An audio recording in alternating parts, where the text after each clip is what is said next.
Hey guys, JT here. Today we're going to be talking about a really cool watch that I've been wanting to review for a while, and I finally got one here on set, and that is the Rolex Datejust 41 with the Wimbledon dial.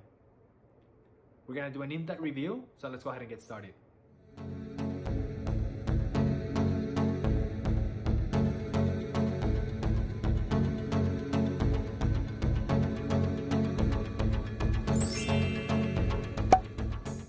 Okay guys, so for this review, I'm gonna go ahead and be switching the camera backwards so you guys can take a look at the watch as I'm speaking. Again, I want all the attention to be to this watch because it's just a magnificent timepiece and I want you guys to enjoy. So let's go ahead and get to it. Again, what we have here is the Rolex Datejust 41 with the Wimbledon dial.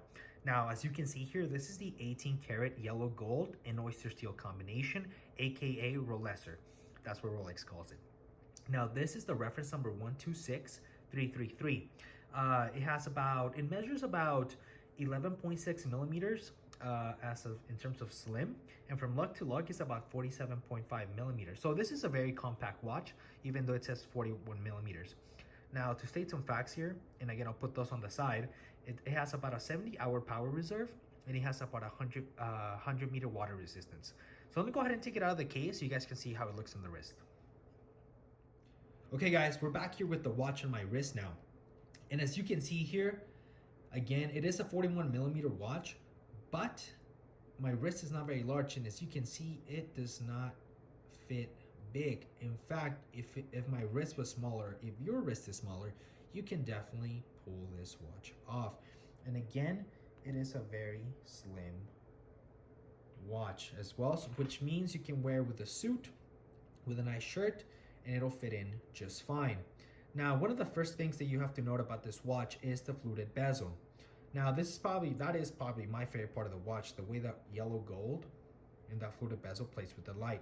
Now, if you're planning on buying one, you can get the not fluted bezel one. It's just basically the smooth bezel. But I must say, I think you'll be making a mistake if you go with that one. You want to go with the fluted bezel. Plus, it's a signature of Rolex, right? The fluted bezel, not every watch manufacturer makes it, and Rolex does a really good job at it. So I definitely recommend getting the fluted bezel. Now, the second thing to talk about, and probably the most important one, is the dial. Now, obviously, this is just a regular Datejust 41, but what makes it special is the dial. Now, the dial is a rhodium. Basically, it's basically like a gray, right? And it has a sunburst finish. What does that mean? That means basically the way it plays with the light, depending on where you stand and how the light hits the dial, you'll see that it goes lighter or darker. Now that's the finish. Now obviously, in terms of the hour marks, basically they're all Roman numeral. Now as you can see, the color here, it is green and black, and not every Rolex has that. In fact, obviously it's just a specific dial, and the only one that you can see is the 9-hour one. That is going to be just a regular sporty one, and it's kind of loomed. You can see that in the other Datejust 41s, and again, it's loomed along with the hour and minute hands. Obviously, in terms of the dial, you can see that it's really high quality. The hour and minute hands are yellow gold, along with the seconds hand and the crown as well. Now that is for quality purposes and to prevent tarnishing and oxidation. Again, just Rolex going above and beyond in comparison to, for example, to Omega or something like that.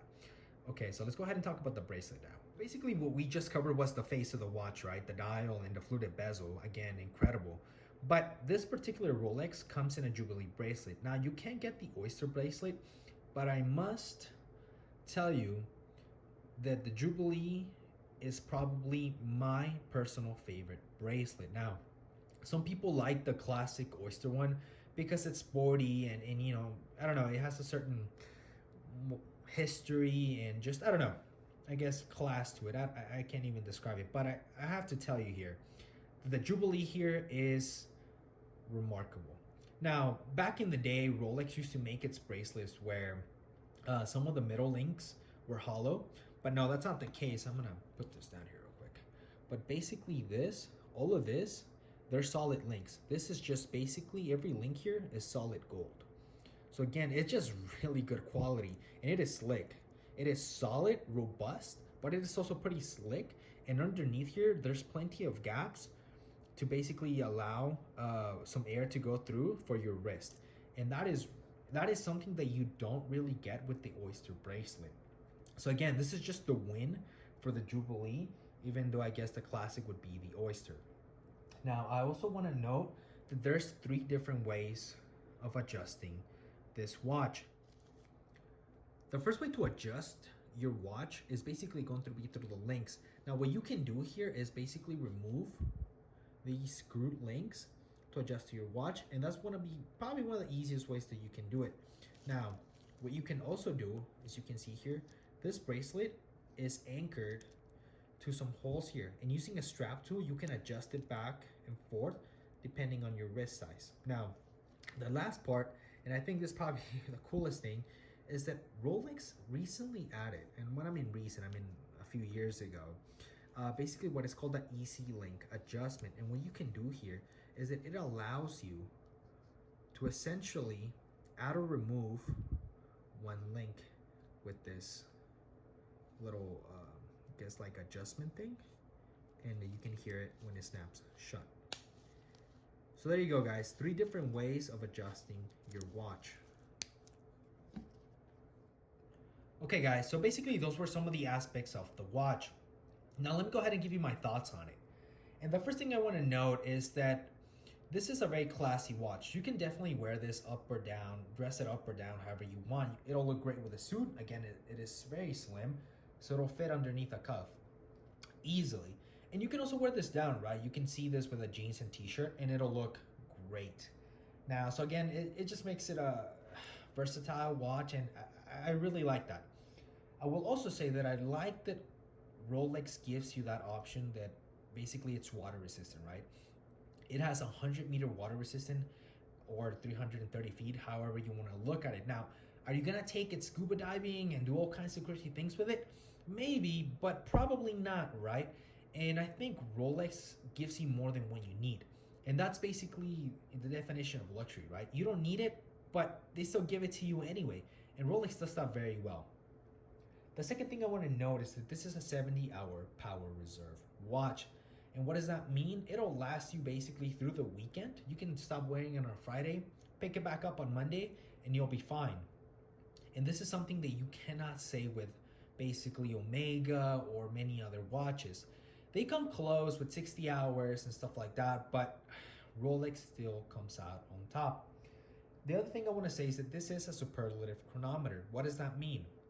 Basically, it passes the COSC certification, and then Rolex cases up the watch and tested it to be no more or worse than +2 - 2 seconds a day.